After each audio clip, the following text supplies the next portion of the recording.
After the fall of Moff Gideon, Din Djarin, now a more mature, protective father figure, and Grogu have found peace on Navarro. The town thrives under Grief Karga. Din trains Grogu in Mandalorian customs while trying to help him master his growing Force abilities.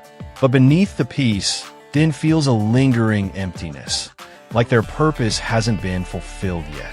Din intercepts an ancient Mandalorian distress signal from deep space.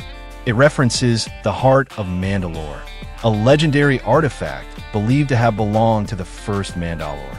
This artifact is said to possess power great enough to unite all Mandalorians or destroy them. The signal's reactivation could mean something or someone is calling to Mandalorians. The armorer warns Din that the artifact could be cursed or worse, sought after by enemies of their people. But Din decides it's his duty to investigate. Grogu, more spiritually attuned, feels drawn to the artifact as well. Din prepares for a dangerous journey to uncover the truth and safeguard Grogu. We're introduced to Commander Valis, a new Imperial warlord, stoic, powerful, and once an Inquisitor. He has been experimenting with cloning and Force-sensitive manipulation through a secret initiative called Project Rebirth. Valis believes Grogu's DNA holds the key to creating a new Force-wielding army to rebuild the Empire.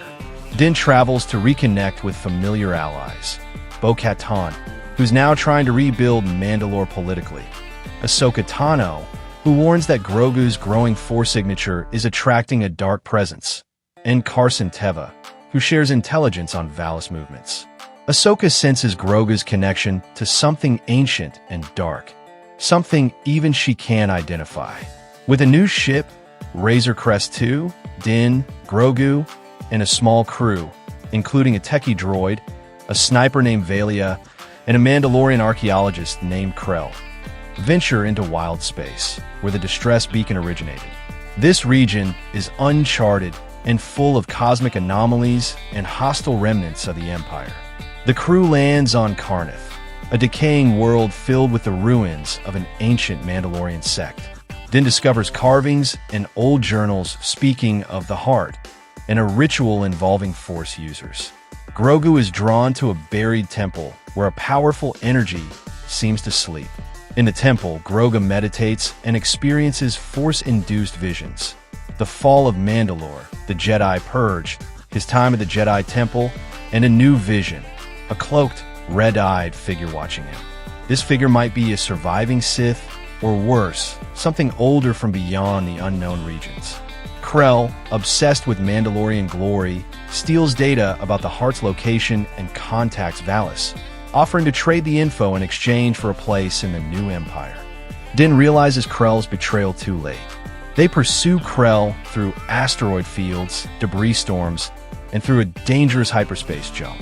A visually stunning starfighter chase unfolds as Krell flees with stolen data.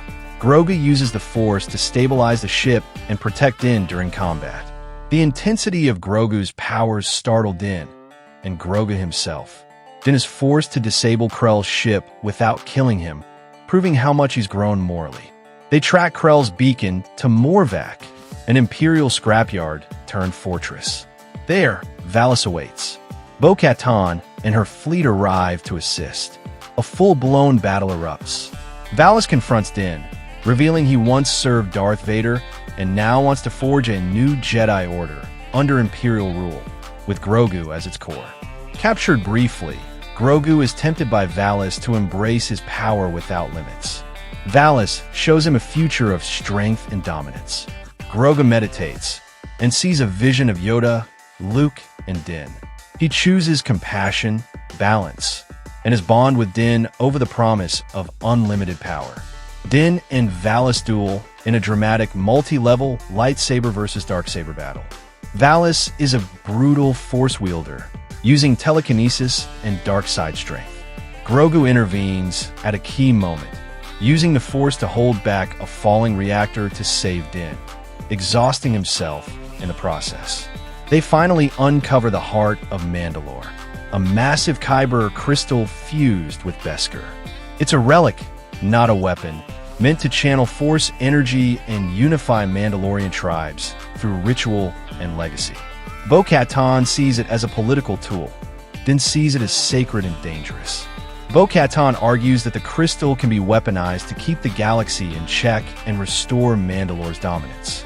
Din refuses, saying Mandalore must lead through unity and honor. The two part ways peacefully, but with ideological tension that may lead to conflict later. Valis launches one last desperate strike, an orbital assault on Navarro to force Din into surrendering Grogu. Grogu, despite his weakened state, creates a protective force dome to shield innocence. Valia sacrifices herself to destroy the enemy command ship. Din is gravely wounded while protecting Grogu from Valis' final assault. Grogu, driven by love and desperation, unleashes a massive force shockwave that obliterates Valis' remaining forces. He then collapses, life signs fading. The moment is emotional, mirroring when Luke once rescued Grogu. With Din's courage and Grogu's sacrifice, Mandalorians across the galaxy rally behind them. The clans gather and unanimously name Din as Mandalore the Protector. He accepts not as a ruler of power, but as a guardian of peace, devoted to building a better future for Grogu. Weeks pass. Din rules from a modest chamber. A new Jedi Mandalorian temple is being built with help from Ahsoka and surviving Jedi. Grogu finally awakens, recovered, smiling. In a quiet moment, he looks up at Din and speaks his first word, Dad. Din tears up, deeply moved.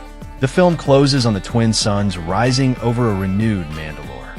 Din and Grogu stand at the edge of a cliff, watching children train together in both Jedi and Mandalorian ways.